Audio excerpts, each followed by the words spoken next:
يا أيها الذين آمنوا كتب عليكم الصيام كما كتب على الذين. எனவே இந்த வேதக்காரர்கள் என்று சொன்னால் யார்? குர்ஆனில் வேதக்காரர்கள் என்று அல்லாஹ் பேசுகிறானே, இஸ்மாயில் அலைஹிஸ்ஸலாம் அவர்களுக்கு பின்னால் எந்த ஒரு நபியும் கிடையாது. ஓ இஸ்ராயலின் மக்களே, அகில மக்கள் எல்லாரையும் விடவும் உங்களை நான் கண்ணியப்படுத்தி வைத்திருந்தேன். உங்களுடைய ஆண் மக்களை எல்லாம் அவன் அறுத்து கொலை செய்கிறான். அந்த குழந்தை நேராக அந்த மூங்கிலில் வந்து விழுந்து அந்த மூங்கில் குத்துப்பட்டு சாகும். ஒரு கனவு கண்டிருந்தான். என்ன கனவு? மிக மோசமான முறையில் அந்த குழந்தைகளை கொலை செய்ய ஆரம்பித்தான்.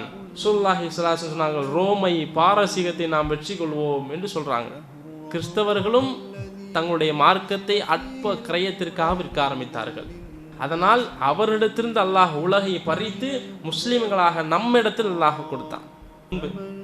இன்றைக்கு இந்தியாவினுடைய பிரதமராக இருக்கக்கூடிய நரேந்திர மோடி அல்லாஹ் சொல்ல ரோம் என்று சொல்லி அல்லாஹ் ரோம் வெற்றி கொள்ளப்படும் என்று அல்லாஹ் குர்ஆனில் சொல்லுகிறான். கழுத்தை அறுத்து தற்கொலை செய்து கொண்டார்கள். அவர்கள் கையில் ஆட்சியை கொடுத்தவுடன் அவர்களால் தாங்கிக் கொள்ள முடியவில்லை. இந்த மக்களால் எங்களை தோற்கடிக்க முடியுமா? ஆனா அல்லாஹ் அந்த மக்களிடத்தில் ஒரு நபியை கொடுத்து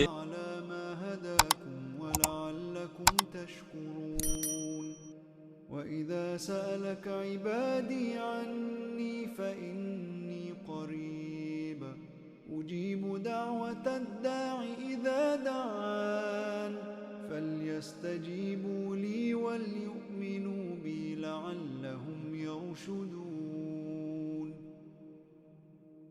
أُحِلَّ لَكُمْ لَيْلَةَ الصِّيَامِ الرَّفَثُ إِلَى نِسَائِكُمْ هن لباس لكم وأنتم لباس لهن علم الله أنكم. السلام عليكم ورحمة الله وبركاته. الحمد لله رب العالمين والصلاة والسلام على أشرف الأنبياء والمرسلين وعلى آله وصحبه والناس أجمعين. رب اشرح لي صدري ويسر لي أمري واحلل عقدة من لساني يفقهوا قولي. அன்பார்ந்த எல்லாம் வல்ல அல்லாஹ்வின் நல்லடியார்களே, சகோதர சகோதரிகளே, நாமெல்லாம் இரவு தொழுகையை நிறைவேற்றிவிட்டு அல்லாஹுடைய இல்லத்திலே குர்ஆன் வசனங்கள் கூறுகின்ற செய்திகளையும் அதிலிருந்து படிப்பினைகள் பெறுவதற்காகவும் நாம் எல்லாம் அமர்ந்து கொண்டிருக்கிறோம். அல்லாஹ் சுப்ஹானஹு வ தஆலா இந்த நேரத்திலே இந்த இடத்திலே நம்மை எல்லாம் எப்படி ஒன்று சேர்த்தானோ அதே போன்று நாளை மறுமையில் ஜன்னத்துல் ஃபிர்தௌஸ் என்னும் சொர்க்கத்திலும் நம்மையும் நம்மளுடைய குடும்பத்தார்களையும் ஒன்று சேர்க்க வேண்டும் என்ற பிரார்த்தனை செய்தவன் எனக்கும் உங்களுக்குமான இந்த உபதேசத்தை ஆரம்பம் செய்கின்றேன். அன்பார்ந்த அல்லாஹ்வின் நல்லடியார்களே, நேற்றைய தினத்தில் சூரத்துல் ஆல இம்ரானுடைய 55வது வசனங்களுக்கு முன்னால் உள்ள சில விஷயங்களை குறித்து நம்ம பார்த்தோம். இம்ரான் என்று சொன்னால் யார், அவர்களுடைய குடும்பத்தினர்கள் யார் யார் அடங்குவார்கள் என்பதற்குண்டான வரலாற்றை சுருக்கமான நேரத்திலே சுருக்கமான முறையிலே பலவிதமான செய்திகளை அறிந்து கொண்டோம். அதனுடைய தொடர்ச்சியாக அல்லாஹ் சுப்ஹானஹு வ தஆலா சூரத்துல் ஆல இம்ரானிலே அடுத்த கட்ட செய்தியை சொல்ல ஆரம்பிக்கிறான். நேரடியாக வேதக்காரர்களை கூப்பிட்டு அல்லாஹ் சில விஷயங்களை பேசுகிறான், பல வசனங்களில் பேசுகிறான்.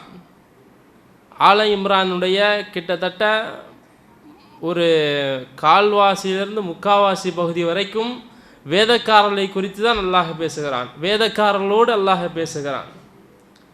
எனவே இந்த வேதக்காரர்கள் என்று சொன்னால் யார் என்பதை நாம் முதலில் சுருக்கமாக தெரிந்து கொள்வோம். வேதக்காரர்கள் என்று சொன்னால் குறிப்பாக உலமாக்கள், அதிகமான உலமாக்களால் சொல்லப்படக்கூடிய கருத்து என்னவென்று சொன்னால் யூதர்களும் கிறிஸ்தவர்களும். வேதக்காரர்கள் என்று சொன்னால் யார் யார்? கிறிஸ்தவர்களும். இவர்களுக்கு கொடுக்கப்பட்ட வேதம் என்ன? தௌராத், இன்ஜீல். அதற்கு முன்னால் ஒரு வேதம் இருந்தது, ஜபூர். யாருக்கு? தாவூத் அலைஹிஸ்ஸலாம். அவர்கள் வேதக்காரர்கள் லிஸ்ட்டில் வருவாங்களா? வேதம் கொடுக்கப்பட்ட ஒரு சமுதாயம் அவர்கள். ஆனால் அல்லாஹ் குர்ஆனில் வேதக்காரர்கள் என்று அல்லாஹ் பேசுகிறானே, யா அஹ்லல் கிதாப் என்று அல்லாஹ் வேதக்காரர்களே என்று அல்லாஹ் பேசுகிறானே, அந்த வேதக்காரர்கள் என்ற பட்டியலில் அவர்கள் வரமாட்டார்கள் என்றுதான் அதிகமான உலமாக்கள் சொல்லுகிறார்கள். சரியா? அப்போ அல்லாஹ் இந்த வசனங்களிலே வேதக்காரர்களை அழைத்து பலவிதமான செய்திகளை பேசுகிறான். அப்போ வேதக்காரர்கள் என்று சொன்னால் யார் என்பதை முதலில் நாம் தெரிந்து கொள்ள வேண்டும். நமக்கெல்லாம் தெரியும், நபி இப்ராஹிம் அலைஹிஸ்ஸலாம் ஏகத்துவத்தினுடைய தந்தை. அவர்களுக்கு 2 குழந்தைகள் இருக்கிறார்கள். யாரு?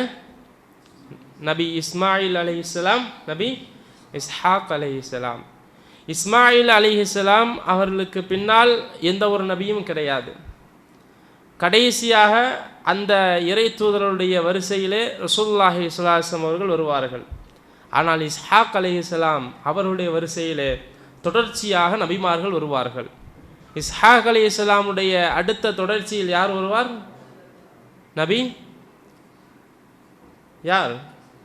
இஸ்ஹாக் நபி இப்ராஹிம் அலைஹிஸ்ஸலாம், அவருடைய மகன் நபி இஸ்ஹாக் அலைஹிஸ்ஸலாம், அவருடைய மகன் நபி யாக்கூப் அலைஹிஸ்ஸலாம், அவருடைய நபி யூசுப் அவருடைய மகன் நபி யூசுப் அலைஹிஸ்ஸலாம். இப்படி தொடர்ச்சியாக நபிமார்கள் வருவார்கள். அதற்கு பின்னால் சில தொடர்கள் விட்டு போய் பல சமுதாயம் என்ன செய்வார்கள்? நபிமார்கள் வருவார்கள். இதில் முதலாவது யூதர்கள் என்ன செய்வார்கள்?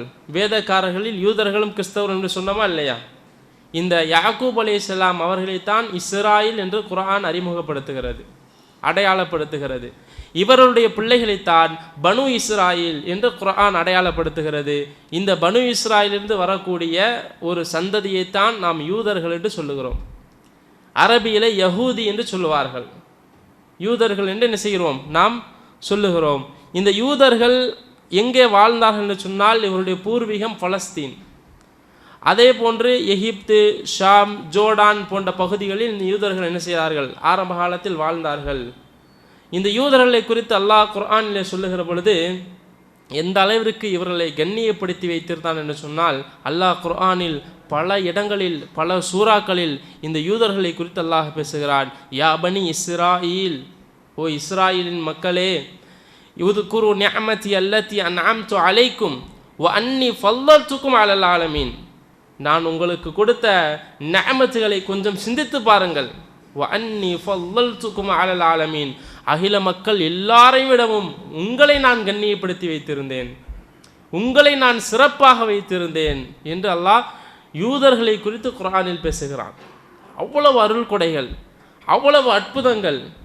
சுருக்கமாக ஒரே வார்த்தையில் சொல்ல வேண்டும் என்று சொன்னால், இந்த உலகத்தில் அதிகமான நபிமார்கள் அனுப்பப்பட்ட ஒரு கூட்டம் இருக்கும் என்று சொன்னால் அது யூதர்கள் கூட்டம்தான். எவ்வளோ பெரிய ஒரு சிறப்பு! அப்போ அதிகமான நபிமார்களை கொண்டிருக்கிறார்கள். இன்னும் ஏராளமான அருள் கொடைகள் அல்லாஹ் குர்ஆனில் நீங்கள் சூரத்துல் பக்கரா படித்ததற்கு முன்னால் அது படிக்கும் பொழுது படிச்சிருப்பீங்க. ஏராளமான அருள் கொடைகளை அந்த சமுதாயத்திற்கு அல்லாஹ் என்ன செஞ்சிருக்கிறான்? கொடுத்திருக்கிறான். எந்த அளவுக்கு அல்லாஹ் சுருக்கமாக சொல்லுகிறான், அந்த யூதர்களிலே கொஞ்ச நாள் கழித்து ஃபிரவுன் என்று சொல்லக்கூடிய ஒரு ஆட்சியாளன் வருகிறான். கடுமையான முறையிலே அந்த யூதர்களை, பனு இஸ்ராயில்களை அப்படியே அடிமைப்படுத்தி அவர்களை கொடுமைப்படுத்துகிறான், சித்திரவதை செய்கிறான். அதை அல்லாஹ் குர்ஆனில் சொல்லுகிற பொழுது எப்படி சொல்லுகிறான்? وَإِذْ نَجَّيْنَاكُمْ مِنْ آلِ فِرْعَوْنَ يَسُومُونَكُمْ سُوءَ الْعَذَابِ يُذَبِّحُونَ أَبْنَاءَكُمْ. உங்களுடைய ஆண் மக்களை எல்லாம் அவன் அறுத்து கொலை செய்கிறான்.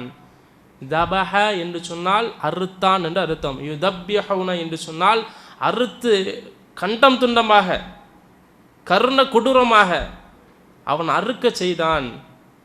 எந்த அளவுக்கு என்றால், மூசா அலைஹிஸ்ஸலாம் அவர்கள் பிறப்பதற்கு முன்னால் அந்த ஃபிர்அவுன் அவனுடைய ஆட்சிக்கு கீழால் ஒரு பெண் கர்ப்பமாக இருக்கிறாள் என்று சொன்னால் அந்த பெண்ணுடைய நாளை குறித்து வைப்பார்கள். இந்த நாளில் சரியாக, அதற்கென்று பெண்கள் இருப்பாங்க, இந்த நாளில் சரியாக இந்த நேரத்தில் குழந்தை பிறக்கும் என்று சொல்லி குறித்து வைப்பார்கள். பிரசவ வலி வருகிற பொழுது அந்த பெண்ணை ஒரு மூங்கில், இப்படி செதுக்கி வைத்த ஊசியான ஒரு மூங்கிலை நிலத்தில் நட்டு வைப்பார்கள். அந்த பெண்ணை இன்னொரு மூங்கில் மேலால் அமர செய்வார்கள். அந்த குழந்தை நேராக அந்த மூங்கிலில் விழுந்து அந்த மூங்கில் குத்துப்பட்டு சாகும். அதே போன்று வெட்டி சாகடிப்பான், இரக்கமே இல்லாமல். அந்த பெண்கள், பிரசவம் பார்க்கக்கூடிய அந்த பெண்கள் ஃபிரௌனுக்கு தகவல் தெரிவித்து விடுவார்கள். ஏதேனும் ஒரு பெண் குழந்தையை வைத்திருந்தால், அது ஆணாக இருந்தது என்று சொன்னால் அவன் கொடூரமாக கொலை செய்வான். காரணம் என்னன்னா, அவன் ஒரு கனவு கண்டிருந்தான். என்ன கனவு? ஒரு நெருப்பு தன்னுடைய ஆட்சி, தன்னையும் தன்னுடைய படையையும் முழுவதுமாக அழிக்கும் என்று ஒரு கனவை கண்டிருந்தான்.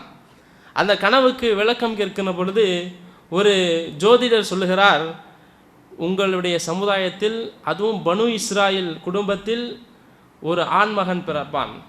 அந்த ஆண்மகன் மூலமாக உங்களும் உங்களுடைய படையும் அழிக்கப்படும் என்று அந்த கனவுக்கு விளக்கம் சொன்ன காரணத்தினால் அவன் இப்படிப்பட்ட சித்திரவாதிகளுக்கு அந்த மக்கள் என்ன செய்கிறான்? உட்படுத்துகிறான். இமாம் தபரி ரஹிமஹுல்லா அவர்கள் சொல்லுகிறார்கள், அவன் மிக மோசமான முறையில் அந்த குழந்தைகளை கொலை செய்ய ஆரம்பித்தான். இப்படிப்பட்ட சூழல் தான் நபி மூசா அலைஹிஸ்ஸலாம் வந்தார்கள். அது ஒரு தனி வரலாறாக என்ன செய்யும், போகும். அப்போ அல்லாஹ் சொல்லுகிறான், இப்படிப்பட்ட ஃபிரௌனிடத்திலிருந்து வஇத் நஜ்ஜைனாக்கும் மின் ஆலி ஃபிரௌன், ஃபிரௌனிடத்திலிருந்து நான் உங்களை காப்பாற்றினேன். அதை நினைத்து பாருங்கள். இப்படிப்பட்ட மோசமான ஃபிரௌன், எப்படிப்பட்ட மோசமான ஆட்சியில் நீங்கள் இருந்தீர்கள், அதை நினைத்து பாருங்கள். எப்படி காப்பாற்றினோம்? அல்லாஹ் ஒவ்வொரு நிஅமத்துகளையும் அடுக்குகிறான். வஇத் ஃபரக்னா பிக்குமுல் பஹ்ர, கடலை பிளந்து காட்டினோம். ஃபஅன்ஜைனாக்கும் வஅக்ரக்னா அலா ஃபிரௌன், உங்களை காப்பாற்றியது மட்டுமல்ல, உங்களை கொடுமைக்கு உள்ளாக்கி சித்திரவதை செய்து கொண்டிருந்தானே அந்த ஃபிரௌனை மூழ்கடித்தோம். வான்தும் தந்துரூன், நீங்கள் பார்த்து கொண்டிருக்கின்ற பொழுதே அந்த ஃபிரௌனுக்கு நாம் தண்டனையை கொடுத்தோம் என்று அல்லாஹ் சொல்லுகிறான். அப்போ இந்த ஒரு நிஅமத்துக்கு, இந்த ஒரு அருள்கொடைக்கு அந்த மக்கள் காலம் முழுவதும் என்ன செய்திருக்க வேண்டும்? நன்றி செலுத்தியிருக்க வேண்டும். ஆனால் சிறிது காலத்திலேயே என்ன செய்கிறான் என்று சொன்னால், அந்த மக்கள், அல்லாஹ் சொல்லுகிறான், சும்ம தஹதுமுல் ஐஜ்ல மின் பஅதி வ அன்தும் ஸாலிமூன், இதற்கு பின்னால் காளை கன்றை அவர்கள் தெய்வமாக எடுக்க ஆரம்பிக்கிறார்கள். அல்லாஹ் அதையும் மன்னிக்கிறான். அதற்கு பின்னால் அல்லாஹ் சொல்லி அதற்கு பின்னால் அந்த மூசா அலைஹிஸ்ஸலாமுடைய சமுதாயம் சொல்லுகிறது, யா மூசா லன் நுமின லக ஹத்தா நரல்லாஹ ஜஹரா, அல்லாஹ்வை டைரெக்டாக நாங்கள் பார்த்தா தான் நம்பிக்கை கொள்ளுவோம், எங்களுக்கு கூட்டு போய் அல்லாஹ்வை காட்டு என்று சொன்னார்கள். அல்லாஹ் அதற்கு பின்னால் அந்த சமுதாயத்தில் இருக்கக்கூடிய சில நபர்களை மூசா அலைஹிஸ்ஸலாம் கூட்டு வராங்க. ஒரு மலைப்பகுதியில் அல்லாஹ் தன்னுடைய ஒளியை இந்த மலையில் இறக்குகிறான். அந்த மலை வெடித்து சிதறுகிறது, அனைவரும் இறந்து போகிறார்கள். மூசா அலைஹிஸ்ஸலாம் அவர்கள் அல்லாஹ்விடத்தில் பிரார்த்தனை செய்கிறார்கள். அந்த நபர்கள் மீண்டும் உயிர் கொடுத்து எழுப்பப்படுகிறார்கள். அடுத்த நிஅமத், அல்லாஹ் மன்னிக்கிறான். மன்னித்து மீண்டும் அவர்களுக்கு உண்டான வாழ்க்கையை தருகிறான். எந்த அளவுக்கு என்றால், அவர்களுக்கு கொடுத்த அருள்கொடைகள் அல்லாஹ் பட்டியலிடும் பொழுது, அவர்கள் சில காலங்கள் பாலைவனத்தில் தட்டழிந்து திரிந்தார்கள். அவர்களுக்கு கடுமையான வெயில். அல்லாஹ் சொல்கிறான், வதல்லல்னா அலைக்குமுல் கமாம், மேகத்தை நிழலாக அப்படியே கொடையாக ஆக்கி கொடுத்தோம். அந்த மக்கள் வெயிலில் இருக்கிறாங்கன்னு சொல்லி மேகத்தை அல்லாஹ் நிழலாக ஒரு கொடையாக ஆக்கி கொடுக்கிறான் அந்த மக்களுக்கு. சாப்பிடுவதற்கு அன்சல்னா அலைக்கும் மண்ண செல்வா, மண்ணு செல்வா என்ற சொர்க்கத்து உணவை அல்லாஹ் அவர்களுக்கு கொடுக்கிறான். சம்பாதிக்க வேண்டாம், எந்த விஷயம் செய்ய வேண்டாம், உழைக்க வேண்டாம், சாப்பாடு டைரெக்டாக வந்துடும். அதுக்கு தானே ஒரு மனுஷன் கஷ்டப்படுறான் உலகத்தில்.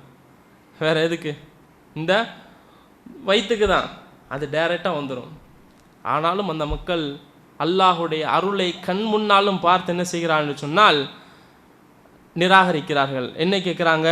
லன்னஸ்பிர் அலா துஆமி வாஹித், யா மூசா, எங்களால் ஒரே ஒரு உணவை எப்படி சகித்து கொள்ள முடியும் என்று சொல்லி, ஃபதுஉ லனா ரப்பக யுக்ரிஜ் லனா மிம்மா தும்பித்துல் அர்த மின் பக்லிஹா வ கிஸ்தாயிஹா வ ஃபூமிஹா வ அதசிஹா வ வஸலிஹா, பூண்டு, வெங்காயம், பருப்பு போன்ற பூமி விளைவிக்கக்கூடிய பொருட்கள் எங்களுக்கு வேண்டும். மூசா அலைஹிஸ்ஸலாம் சொல்கிறாங்க, அது அல்லாஹ் கொடுத்த உயர்தரமான அந்த உணவை விட்டுவிட்டு மட்டமான ஒரு உணவையாக நீங்கள் கேட்கிறீர்கள். அவர்கள், அந்த மக்கள் என்ன செய்கிறார்கள்? இதுதான் எங்களுக்கு வேணும். அப்போ அல்லாஹ் கட்டளை எடுக்கிட்ட மூசா அலைஹிஸ்ஸலாம் சொல்கிறாங்க, அப்படியா, அது வேண்டுமா? அப்படி என்று சொன்னால் நீங்கள் மிஸ்ர் இஹ்பிதுல் மிஸ்ர, மிஸ்ருக்கு போங்க. மிஸ்ரில் யார் இருக்கிறா? கொடுமை செய்யக்கூடிய ஆட்சியாளர்கள் அங்கே இருக்கிறாங்க. உங்களுடைய ஊரான மிஸ்ருக்கு நீங்கள் போங்க என்று சொல்லி அல்லாஹ் கட்டளையிடுகிறான். அப்போ இந்த மக்கள் என்ன செய்கிறான்னு சொன்னால், யா மூசா இன்னா லன் நதுகுல அபதம் மாதும் தாயிமு, நாங்கள் ஒருபோதும் அங்கே வரமாட்டோம். ஃபதுஹப அன்த வ ரப்புக்கா காத்திலா, நீயும் ரப்புமை சண்டை போடுங்க. இவ்வளோ அருள்கொடையை பார்த்துட்டு, இவ்வளோ நியாமத்தை பார்த்துட்டு சொல்கிறாங்க, எங்களால் வர முடியாது, நீயும் ரப்புமை சண்டை போட்டு அந்த பூமி எங்களுக்கு என்ன செய்யுங்க, கொடுங்க என்று சொல்லி இங்கிருந்து திமிராக பேசுகிறார்கள். அல்லாஹ் 40 வருடங்கள் பாலைவனத்தில் தட்டளிய விடுகிறான் தண்டனை. அப்போ அவர்களுக்கு வெயில் தாங்க முடியலை, உணவு கிடைக்கல. அல்லாஹ் இரக்கம் காட்டுகிறான், தண்ணி கொடுக்கிறான். அல்லாஹ் மூசா அலைஹிஸ்ஸலாமுக்கு கட்டளையிடுகிறான், ஃபத்ரிபி அசாக், உங்களுடைய கைத்தடியை கொண்டு அந்த பாறையில் அடிங்க. ஃபன் ஃபஜரத் மின்ஹா இஸ்னதா இஸ்ரா ஐனா, 12 நீரூற்றுக்கள். அந்த யூதர்களுடைய அந்த கோத்திரத்தில் பார்த்தீங்கன்னு சொன்னால் 12 கோத்திரம் கூட்டம் இருக்கும். அப்போ 12 பேருக்கும் 12 நீரூற்றி அல்லாஹ் என்ன செய்கிறான், ஒன்றை உருவாக்குனா 12 பேர் அடிச்சுக்கிடுவானுங்க. அதான் அவனுடைய யதார்த்த குணம், யூதர்களுடைய யதார்த்த தன்மை அதுதான். அதனால தான் அல்லாஹ் 12 நீரூற்றுகளை தனித்தனியாக உருவாக்குகிறான். அந்த 12 நீரூற்றுகளிலும் நீர் அருந்துகிறார்கள், அவர்கள் நிம்மதி அடைகிறார்கள். அதற்கு பின்னால் இன்னும் கொஞ்ச நாள் கழித்து அல்லாஹ் சொல்லுகிறான், இதுக்குள்னா நம்ம சொன்ன உதுகுலு ஹாதிஹில் கரியா, இப்போ அந்த ஊருக்கு போங்க, இப்போ அந்த ஊருக்கு போங்க, உங்களுக்கு எந்த பிரச்சனையும் இருக்காது. ஆனால் ஒரு கண்டிஷன், குலு அதுகுலுல் பாப சுஜ்ஜதன், அந்த பூமியில் போகும் பொழுது கண்ணியமான முறையில் சஜிதா செய்தவர்களாக போங்க, சஜிதா செய்தவர்களாக கண்ணியமாக போங்க. வகூலு ஹைத்தத்தன், ஹித்தத்தன் என்று சொல்லுங்க. ஹித்தத்தன் என்று சொன்னால், யா அல்லாஹ் எங்களை மன்னித்து விடு, எங்களுக்கு இரக்கம் காட்டு என்று அர்த்தம். அப்படி சொன்னால் நஃபிர் லக்கும் ஹதாயாக்கும், நாம் உங்களுடைய பாவங்களை மன்னிப்போம் என்று அல்லாஹ் சொல்லுகிறான். என்ன செஞ்சாங்க தெரியுமா? அல்லாஹ் கண்ணியமான முறையில் சஜிதா செய்தவர்களாக போக சொன்னால், ஃபபத்தலல்லதீன ஸலமு, அந்த அநியாயக்காரர்கள் மாற்றினார்கள், கௌலல்லதி கைர கீலலகும், அவர்களுக்கு என்ன வார்த்தை சொல்லப்பட்டதோ அந்த வார்த்தையை மாற்றிவிட்டு ஹப்பத்தன் ஃபி ஷஅரா, துளி கோதுமை என்று சொல்லி உள்ளே போகிறான். சஜிதா செய்தவர்களாக போக சொன்னால் பின்னாடி திரும்பி துபுர காட்டிகிட்டே உள்ளே போகிறான். அல்லாஹ்வுக்கு மாற்றமாக நடக்க வேண்டும், மூசாவிற்கு மாற்றமாக நடக்க வேண்டும் என்று சொல்லியே வேண்டுமென்றே திமிராக சில விஷயங்களை செய்வார்கள். அதில் ஒன்று தான் அல்லாஹ் இப்படி பணிவாக போக சொன்னால் பின்னாடி திரும்பி இப்படி போகிறாங்க உள்ளக்க. அல்லாஹ் ஹித்தத்தன் என்று சொன்னால் அவன் ஹப்பத்தன் அப்படின்னு சொல்லிட்டு போகிறான். அப்போ அல்லாஹ் அதையும் என்ன செய்கிறான், மன்னித்து சிறிது அவர்களை மன்னித்து அவர்களுக்கு என்ன செய்யறான், பாவ மன்னிப்பு வழங்குகிறான். சுருக்கமாக இவருடைய வரலாற்றை ஒட்டுமொத்தமாக படித்தேன் என்று சொன்னால், தங்களுக்கு எது விருப்பமோ அதை மார்க்கமாக்கி கொள்வார்கள், தங்களுக்கு எது பிடிக்குமோ அதை செய்வார்கள், எது பிடிக்காதோ அது அல்லாஹ் அனுமதித்திருந்தாலும் அல்லாஹ் செய்ய சொல்லியிருந்தாலும் கட்டளையிட்டு இருந்தாலும் அதை செய்ய மாட்டார்கள், அதை மறுத்து விடுவார்கள், தூக்கி எறிந்து விடுவார்கள். இதுதான் யூதர்களுடைய யதார்த்தமான குணம். சமிஅனா வ அஸைனா, கேட்டோம் மாறு செய்தோம் என்று தான் இருப்பார்கள், அல்லாஹ் குர்ஆனில் சொல்லுகிறான். ஆனால் நாம் முஃமின்களை பற்றி அல்லாஹ் சொல்லும் பொழுது சமிஅனா வ அத்தஅனா, கேட்டோம் கட்டுப்பட்டோம்.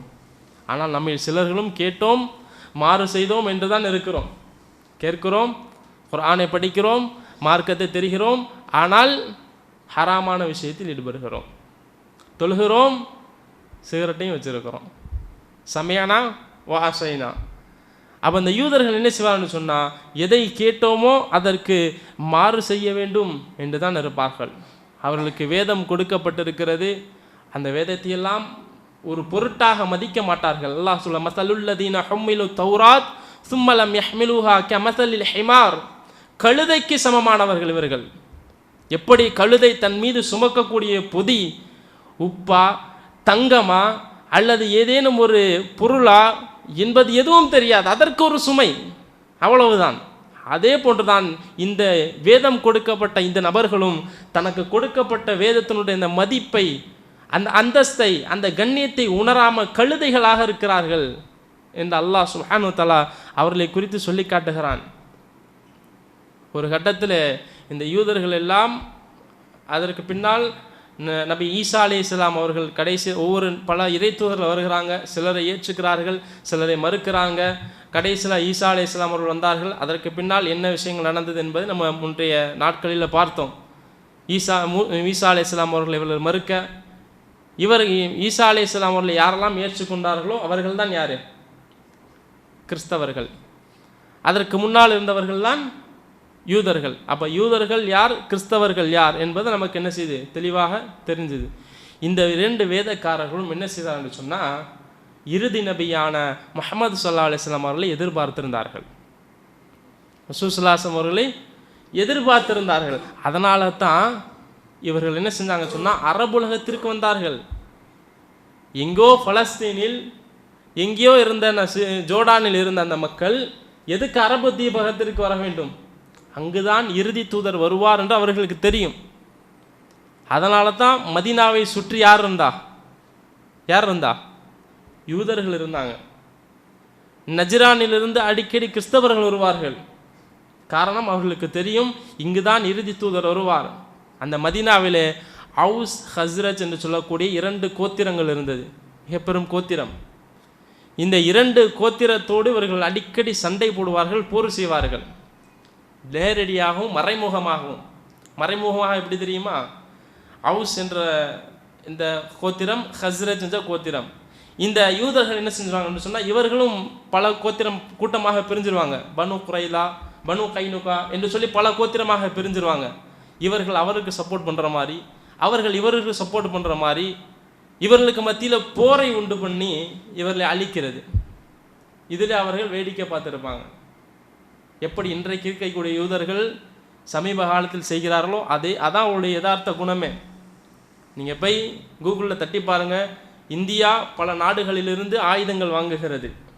இந்தியாவிற்கு கடந்த 30 வருடங்களாக அதிகமான முறையில் ஆயுதங்கள் கொடுக்கக்கூடிய நாடு எது என்று கேட்டால் இஸ்ரேல் என்று போடுவாங்க. அதே போன்று உலக மக்களுடைய, அதுவும் குறிப்பாக இந்திய மக்களுடைய மனதிலே ஆழமாக பதிய வைத்திருக்கிறார்கள் பாகிஸ்தான் எதிரி நாடு. கிரிக்கெட்டில் முதற்கொண்டு அந்த நாட்டிற்கு யார் ஆயுதங்களை கடந்த 30 ஆண்டுகள் கொடுக்கிறார் என்று பார்த்தால் இஸ்ரேல். அப்போ அவனே என்ன செய்வான்? ஆயுதங்கள் 2 பேருக்கும் கொடுப்பான், அவனே போரை மூட்டி விடுவான். இதைத்தான் அன்றைய கால யூதர்களும் செய்து கொண்டிருந்தார்கள். அப்படி சண்டை போடும் பொழுது அவர்கள் சொல்லுவார்கள், தோற்று விடுவார். யூதர்கள் டைரெக்டாக சண்டை போடும் பொழுது தோற்று போயிடுவாங்க. அந்த அரபு மக்கள் எப்படிப்பட்ட மக்கள் என்று சொன்னால், போர் செய்வதிலேயே அவருடைய பொழுதுபோக்கு இருக்கும். எந்த அளவுக்கு என்று சொன்னால், ஒரு ஒட்டகத்தை நிப்பாட்டி பொழுது போகலன்னா ஒட்டகத்தை நிப்பாட்டி வச்சு அதனுடைய வாளிலே தீயை கொளுத்தி விட்டு சந்தோஷமடைவார்கள். அதனுடைய இதயத்தை உயிரோடு இருக்கும் பொழுதே அதை தோண்டி எடுத்து கடித்து துப்புவார்கள். இவ்வளவு மோசமான ஒரு சமுதாயம் அரபு தீபகற்பத்தில் இருந்தவர்கள். ஒரு மகன், அவருடைய தந்தை இன்னொரு மனைவியை திருமணம் முடிக்கிறார் என்று சொன்னால், அந்த கணவர், அவருடைய தந்தை இறந்து விட்டால் அந்த இன்னொரு மனைவியையும் திருமணம் முடித்துக் கொள்வார் மகன். கலாச்சார ரீதியாகவும் ஒழுக்கங்கள் ரீதியாகவும் ரொம்ப மோசமாக இருந்த அரபு மக்கள். அப்போ அப்படிப்பட்ட அந்த மக்கள், அந்த அரபு மக்களிடத்தில் தான் நபி வருவார் என்பதை அவர்கள் எதிர்பார்க்கலை. ஆனால் அரேபிய தீபகற்பத்தில் இருப்பார், ஆனால் நம்ம அந்த தீபகத்தில் வாழ்வதால் நமக்குள்ளால் வருவார் என்று அவர் நினைத்து கொண்டிருந்தார்கள். அதனால் சொல்லுவாங்க, தோற்று போகும் பொழுதெல்லாம் எங்களுக்கு இறுதி தூதர் ஒருவர் வருவார். அந்த மதீனத்து மக்களிடத்தில் சொல்லுவாங்க, தோற்று போகும் பொழுதெல்லாம் எங்களுக்கு இறுதி தூதர் ஒருவர் வருவார், அவரை கொண்டு வந்து நாங்கள் உங்களை ஜெயிப்போம் என்று சொல்லுவாங்க. இதை மக்காவில் கேள்விப்படுகிறார்கள் மதீனாவாசிகள். இது யூதர்கள் சொல்லி கொண்டிருந்த ஒரு வார்த்தையாச்சே, அந்த தூதர் இங்கே வந்திருக்கிறார் என்று சொன்னவுடன் உடனே இஸ்லாத்தை ஏற்றுக்கொண்டார்கள். சண்டை இல்லாமல், இரத்தம் இல்லாமல், யுத்தம் இல்லாமல் இஸ்லாமிய நாடாக பிரகடனப்படுத்தப்பட்ட ஒரு நாடு இருக்குது என்று சொன்னால் அது யஸ்ரீப் என்று சொல்லக்கூடிய மதீனத்துல் முனவ்வரா மட்டும்தான். காரணம், இதெல்லாம் கேள்விப்பட்டிருக்கிறாங்க முன்னாடியே. அப்போ இப்படிப்பட்ட தன்மைகளை கொண்டவர்கள், ஆனால் தெரிஞ்சிருந்தாங்க இவர்தான் இறை தூதர். ரசூல் ஸல்லல்லாஹு அலைஹி வஸல்லம் வந்ததற்கு பின்னாலும் அந்த வேதக்காரர்களுக்கு தெரியும் இவர் இறை தூதர் தான், இவர் முஹம்மது என்று சொல்லக்கூடிய நபர் அல்லாஹ்விடத்தில் நமக்கு கொண்டு வந்து வஹீயை கொண்டு வந்திருக்கிறார் என்பது தெரியும். எந்த அளவுக்கு என்றால் அல்லாஹ் சொல்லுகிறான், யஅரிஃபூனஹும் கமா யஅரிஃபூன அப்னாஹும், தங்களுடைய பிள்ளையை எப்படி அறிந்து கொள்வார்களோ அதே போன்று அவர்கள் அறிந்து கொள்வார்கள் இவர்தான் தூதர் என்று. எனக்கு பிறந்த புள்ள ஏன் புள்ள தான் என்பது எனக்கு தெரியாமல் இருக்குமா? தெரியும்.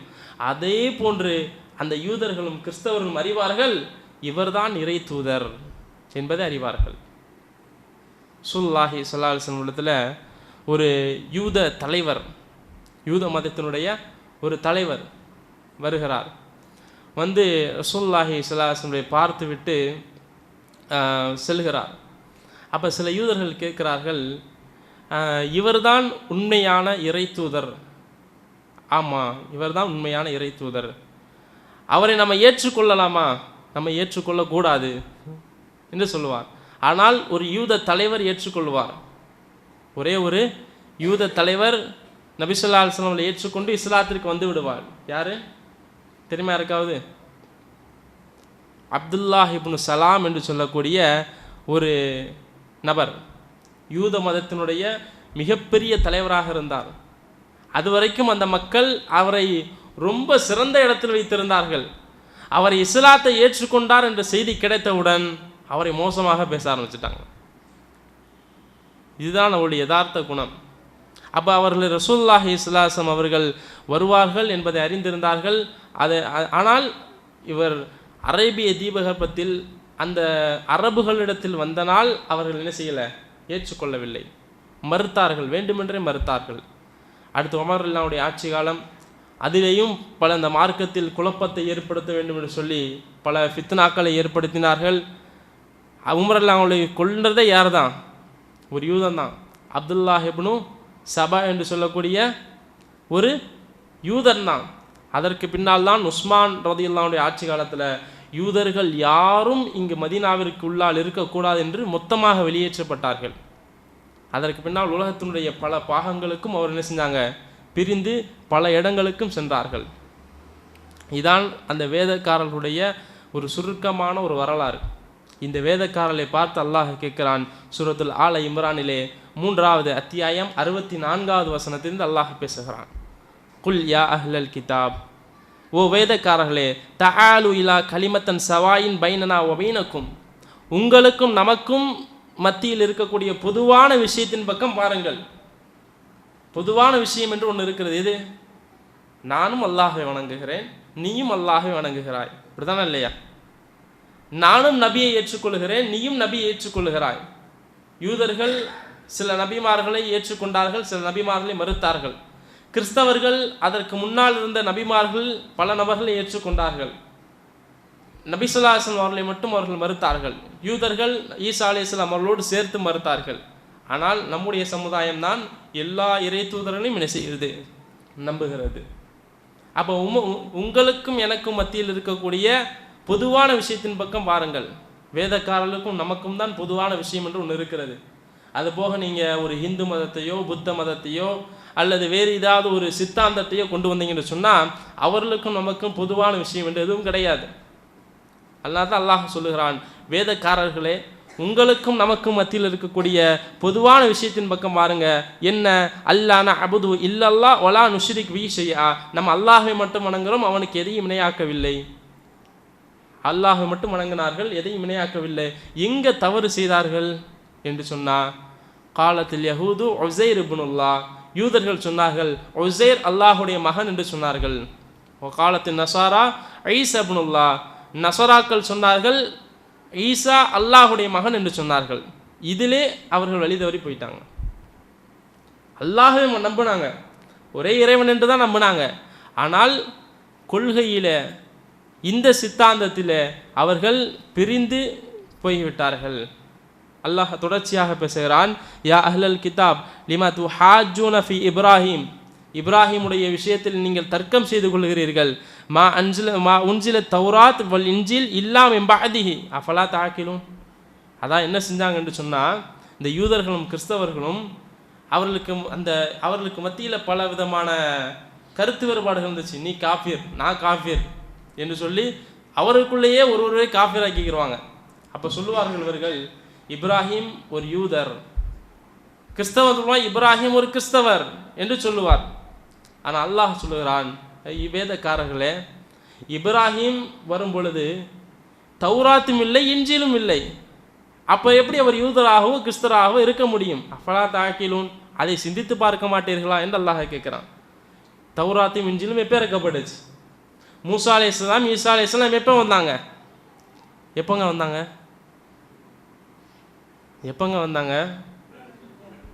இப்போ தானே சொன்னேன், இப்ராஹிம் அலைஹிஸ்ஸலாம், இஸ்ஹாக் அலைஹிஸ்ஸலாம், யாக்கூப் அலைஹிஸ்ஸலாம் அவர்களுக்கு பின்னால் தான் யூதர்கள் வந்தாங்க சொன்னா இல்லையா? அப்போ அதற்கு பின்னால் தான் இறக்கப்பட்டது. இதை நீங்கள் சிந்திக்க வேண்டாமா? அல்லாஹ் என்ன செய்வான்னு சொன்னால், சில நேரங்களில், பல நேரங்களில் அல்லாஹ்வே டைரெக்டாக மறுப்பு கொடுப்பான். இஸ்லாத்தினுடைய எதிரிகள் ஒரு விஷயத்தை, ஒரு கருத்தை சொல்லும் பொழுது அல்லாஹ்வே மறுப்பு கொடுப்பான். அல்லாஹ் மறுப்பு கொடுக்குறான், மா கேன இப்ராஹிம் யஹூதியன் வலா நஸ்ரானியன், இப்ராஹிம் ஒரு யூதனோ ஒரு கிறிஸ்தவரோ கிடையாது, வலாக்கின் கேன ஹனீஃபம் முஸ்லிமன், அவர் யார்? அவர் ஒரு முஸ்லீம் என்று அல்லாஹ் டைரக்டாக என்ன செய்கிறான்? பதில் கொடுக்கிறான்.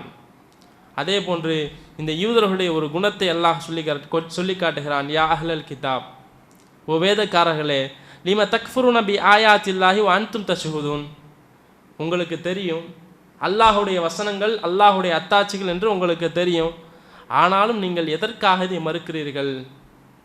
லிம தல்பிசூனல் ஹக்க வல் பில் பாத்தில், சத்தியத்தோடு எதற்கு அசத்தியத்தை கலக்குகிறீர்கள் என்பதாக அல்லாஹ் சுப்ஹானஹு வ தஆலா அந்த யூதர்களை பார்த்து சொல்லுகிறான். காரணம், இஸ்லாத்தை பொய்ப்பிப்பதற்காக பலவிதமான முயற்சிகளை இவர்கள் செய்தார்கள்.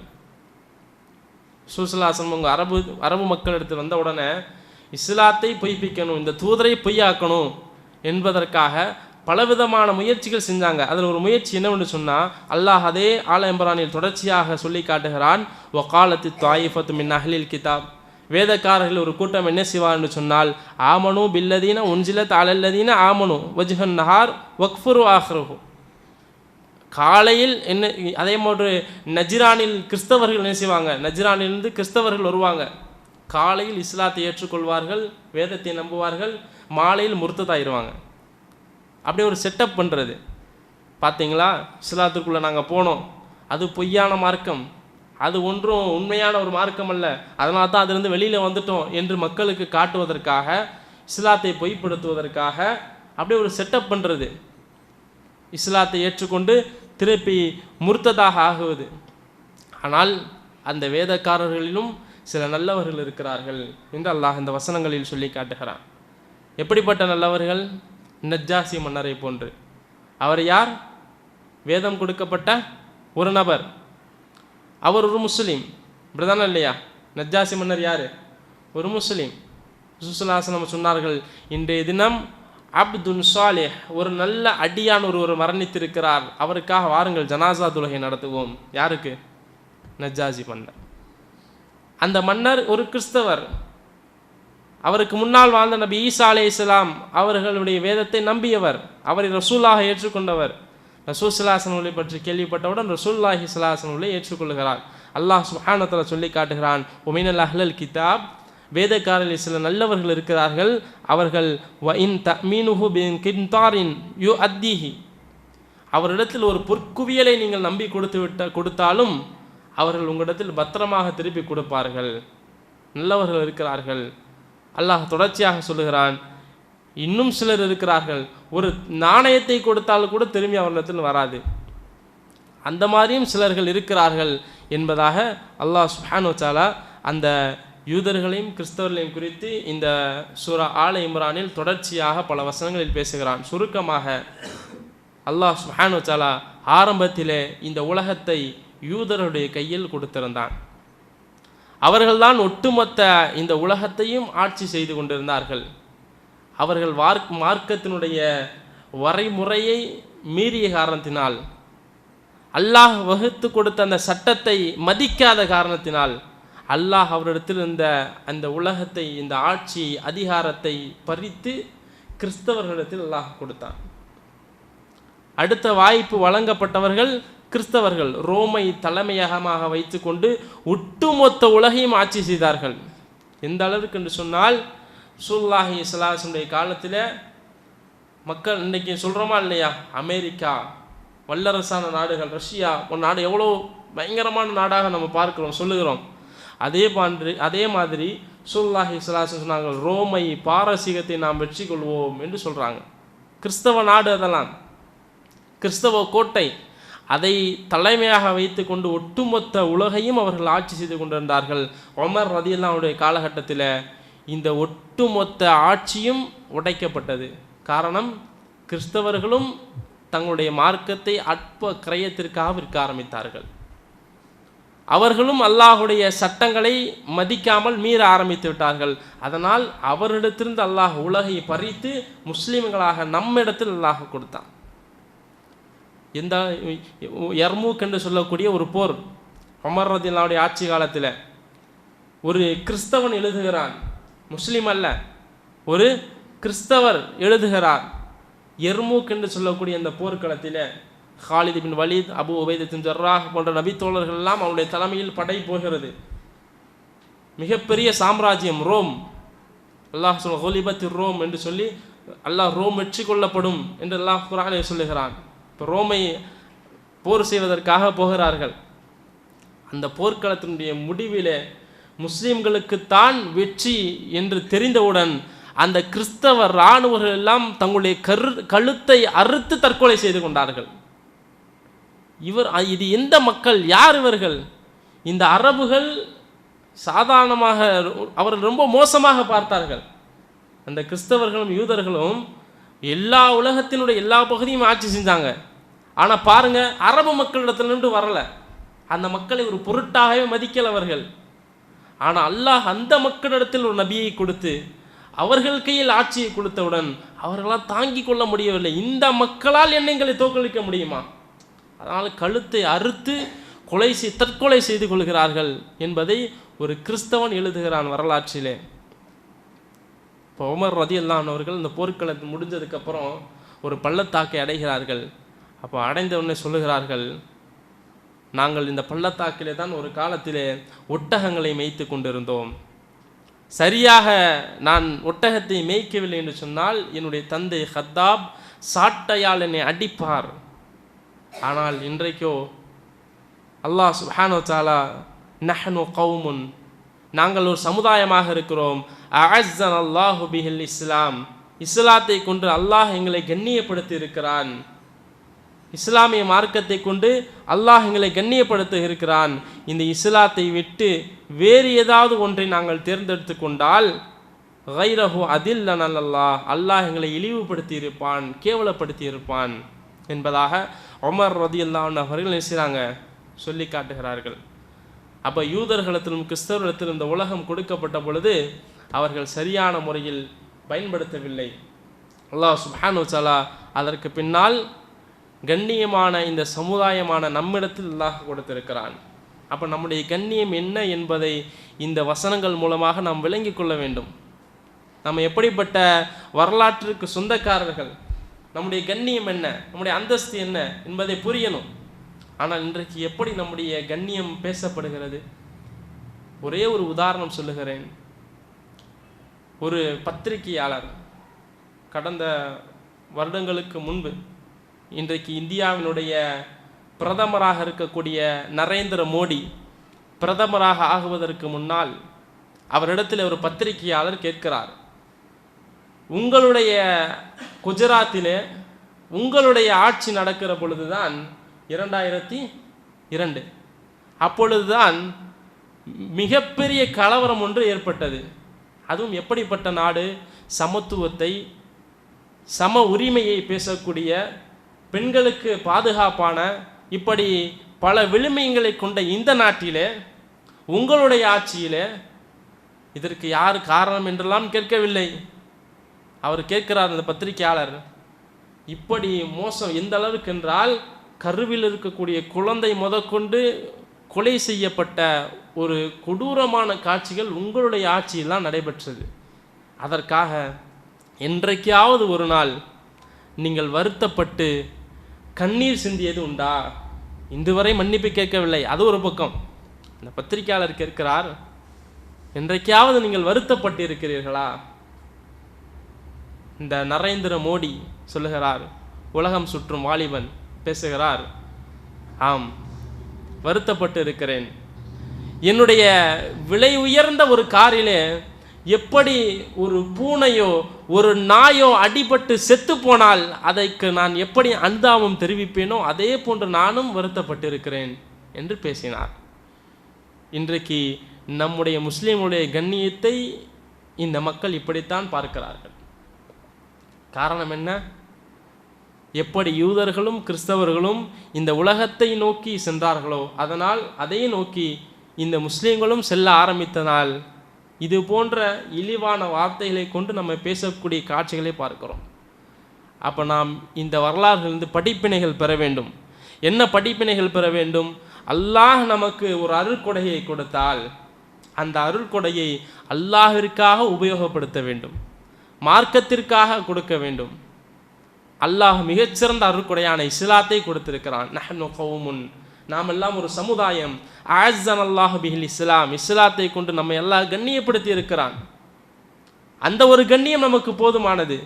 வேற எந்த ஒரு ஆட்சியோ பதவியோ அதிகாரமோ சொத்தோ எந்த ஒரு இந்த உலகத்தினால் கண்ணியம் என்று பேசப்படுகிறோம் அந்த கண்ணியம் நமக்கு தேவை கிடையாது.